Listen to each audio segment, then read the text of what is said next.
Bonjour à tous.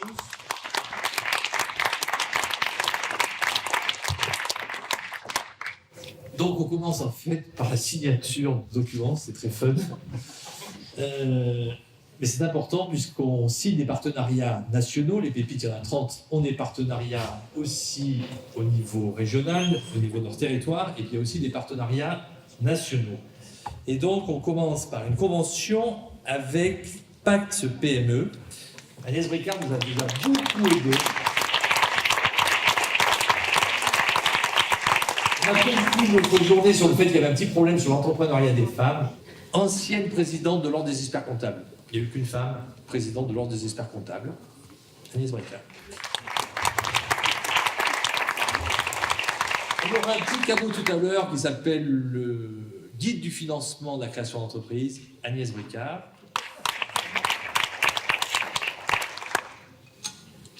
Problème sur l'entrepreneuriat féminin, on disait, donc on va signer aussi prochainement une autre convention avec Agnès Bricard sur une association BPW.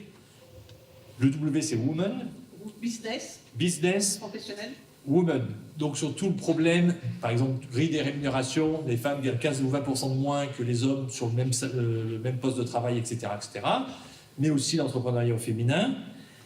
Et enfin, vice-présidente de Pacte PME. L'association Pacte PME met en relation des grands comptes avec leurs sous-traitants, avec des PME pour les aider dans leur croissance.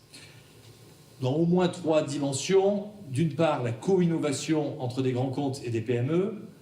Deuxièmement, du transfert de compétences de grandes entreprises vers des PME. Et enfin, le développement international de ces PME. Tout bêtement, on a dit que ce serait bien que les étudiants entrepreneurs puissent bénéficier de ce type de service. Donc, on va signer une convention dans cet esprit-là avec Pacte PME et on la signe ce soir. C'est, je crois, la 52e convention que nous signons. Je ne vais pas toutes vous les énumérer, mais c'était seulement pour vous expliquer pourquoi il y avait cette signature. Donc, je remercie Agnès. Peut-être un petit mot pour la suite.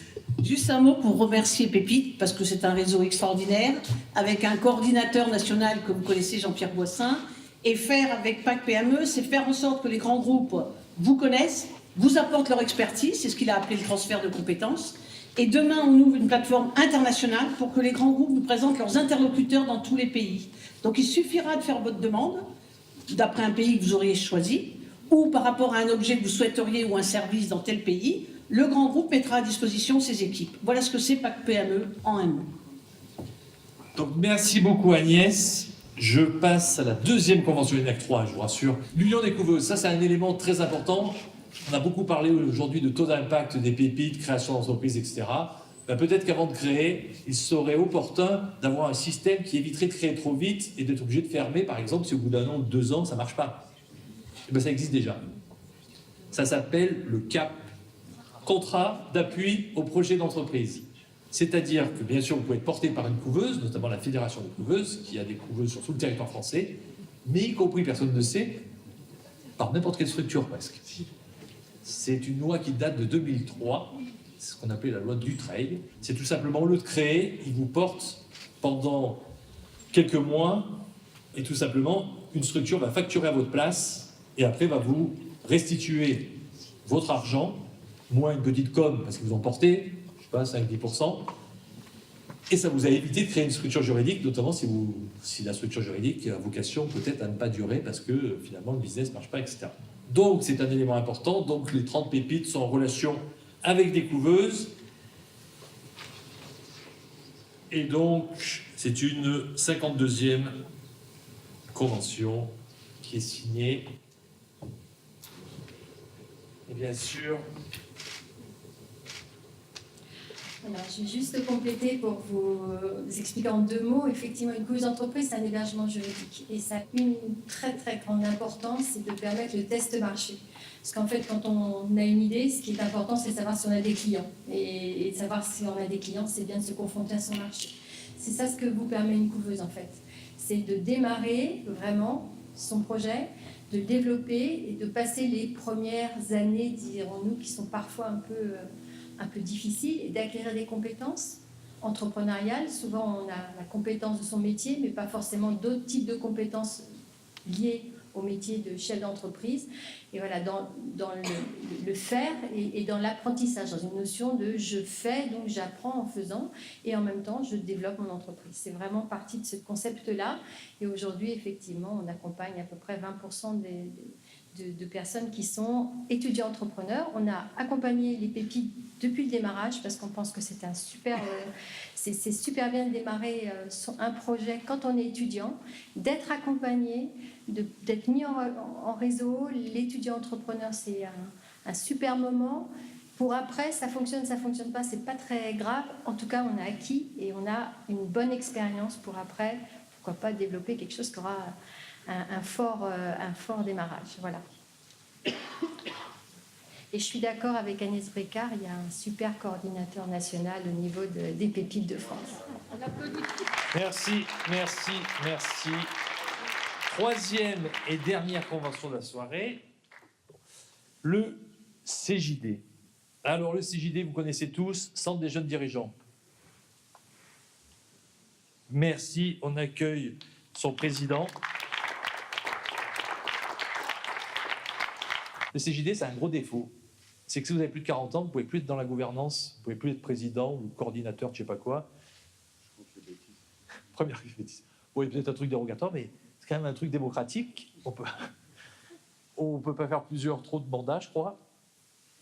Voilà, il m'a mis la pression. Et surtout, on fait, c'est important, donc le CJD, c'est une organisation humaniste. Enfin, ça fait partie des valeurs du CJD, donc un réseau. Il y avait 3 sous-populations dans le CJD quand j'avais travaillé un peu pour eux. Des entrepreneurs, des héritiers d'entreprises de type familial et puis des cadres dirigeants d'entreprises. J'avais à peu près les 3 tiers. Bonne réponse. Donc, tout l'enjeu, c'est rapprocher tous ces JD des pépites, puisque vous le savez, le statut d'étudiant entrepreneur est accompagné par un enseignant, mais aussi et surtout par un praticien. Donc, si on a des organisations du type le CJD avec de bonnes valeurs qui peuvent être demain les tuteurs de nos étudiants entrepreneurs, c'est parfait.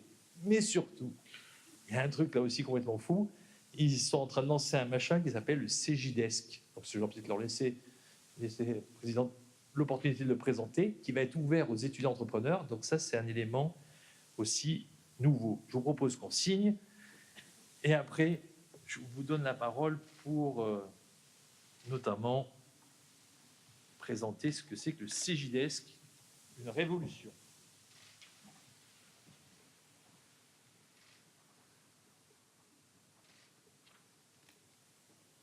Bonsoir à tous. Donc, effectivement, il n'y a pas d'âge pour entrer au CJD, il n'y a pas d'âge pour être jeune. Et même pour certaines personnes, ça va leur demander beaucoup de temps d'apprendre à être jeune.